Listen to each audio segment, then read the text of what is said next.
arriver en musique avec sa musique sur les oreilles. Et c'est toujours comme ça, hein, Dimitri, il a ses petites habitudes. C'est vraiment un judoka talentueux, voilà. Et il met l'ambiance en plus avec le judo. C'est tellement beau, c'est tellement explosif qu'on se prend vite au jeu, hein, ça donne envie, c'est certain. C'est vrai, c'est vrai. Et d'autre part, pour la deuxième demi-finale, on aura un japonais, Masaaki Fukuoka, qui sera opposé au géorgien David Assoumani. Et on va rester sur le combat de Dimitri. Le combat de Dimitri avec notre Français qui nous intéresse. Donc son adversaire, c'est pas n'importe qui, un Souzbek. On l'a déjà vu, il a gagné le Master de Corée cette année.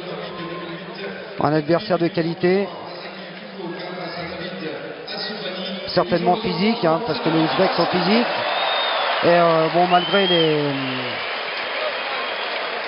le nouveau règlement là, sur l'arbitrage, on voit que même les pays de l'Est se sont bien adaptés quand même. Se sont bien adaptés. Bon, voilà, le Géorgien là, qui vient de remporter la demi-finale sur le tapis d'à côté. Assez rapidement d'ailleurs. En 4 secondes. Hein. Voilà, le chrono, j'ai pas vu le hippon, mais apparemment il y a eu un beau hippon et 4 secondes. Donc voilà, le japonais, il n'a pas fait long feu. Ces nouvelles règles permettent de voir quand même un judo de qualité, un judo un peu plus classique, et on voit vraiment que les champions et puis ça tombe, il y a vraiment... C'est vraiment agréable pour tout le monde. Hein, ouais. Et puis il n'y a pas eu énormément de golden score, parce qu'il y a dû en avoir 4 ou 5 dans toute la journée. La différence se fait sur la première partie de combat, c'est vrai. Oui, parce que les gens s'engagent vraiment pour faire tomber, et ça fait toute la différence. Hein. Et on sait qu'au golden score, de toute façon on repart à 0 pratiquement, et voilà quoi. Bon, on voit Dimitri qui a très bien entamé son début de combat, la preuve. L'Ouzbek prend une pénalité méritée, hein, il fait la différence sur les 15 premières secondes, sur 2 attaques relativement fortes. Bon, il est parti sur un bon tempo, qui garde cette dynamique, pas se relâcher, parce que le haut niveau, on n'a pas le droit à l'erreur. Hein. On le paye cash. Bon, là, c'est intéressant, parce qu'en plus, Akumi Kata, on voit qu'il est gênant quand même, Souzbek, hein, très physique, avec une garde à gauche. Et Dimitri va gagner il peut gagner sur la mobilité, hein. Je pense qu'il va faire la différence là-dessus.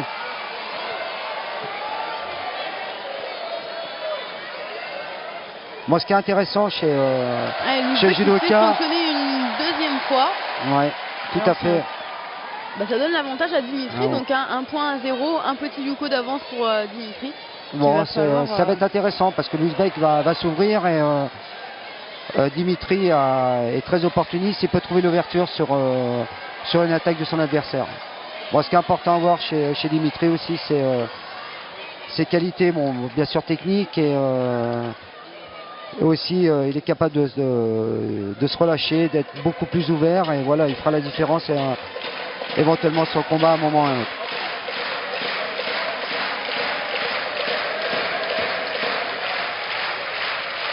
Et le palais omnisport de Paris-Bercy qui est fidèle à nos Français.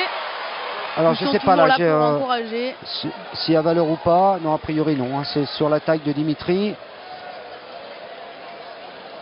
Bon, Dimitri a tenté une technique de contre, hein, sur l'arrière, et l'Ouzbek a essayé d'enchaîner sur une technique de jambe, mais c'était sur l'initiative de Dimitri, c'était pas assez appuyé de la part de l'Ouzbek.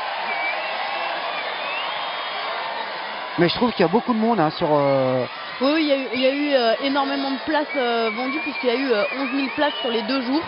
Ça, c'est super. Donc c'est assez énorme. Et puis ce qui a été assez étonnant, c'est que dès 10h ce matin, il y avait déjà du monde. D'habitude, on voit vraiment les gens arriver en fin de journée pour tout ce qui est phase finale. Là, vraiment, dès 10h ce matin, j'ai été surprise, parce qu'il y avait beaucoup de monde. Ouais, c'est la fête du judo, hein. Il y a pas mal de clubs de province qui se déplacent en masse avec les jeunes, et voilà, c'est le rendez-vous annuel. C'est le rendez-vous annuel, voilà. Puis c'est vraiment une belle compétition, une belle organisation. Et c'est un sport fabuleux, et voilà. Il y a plein de champions, puisqu'on attend 500 athlètes sur le week-end, avec près de 50 nations représentées. Donc on est encore en hausse par rapport aux éditions précédentes. Et on est à quoi, 2 ans des Jeux. Voilà, 2 ans. Ah, Oh là là, et ils font... Logique, bon, un seuil. Vraiment une qualité, un Souzbek, bon.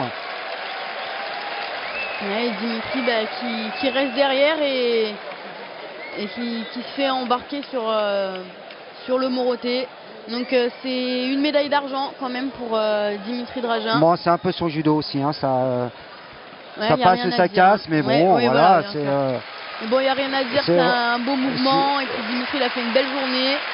Donc, et puis c'est pas fini, c'est pas fini. Voilà, il est, oui, c'est vrai, sûr. Médaille de bronze maintenant. C'est vrai que je reste toujours sur l'ancien. Oui, si, c'est fini. Maintenant, c'est le perdant des demi-finales a directement la médaille de bronze. La médaille de bronze, ouais. C'est quand même une belle médaille pour Dimitri. Bah, et bien. puis il y a encore des belles choses qui l'attendent cette année avec il est au niveau, championnats d'Europe. Son adversaire de qualité, hein, tout à fait. Ah oui, non, mais bien sûr.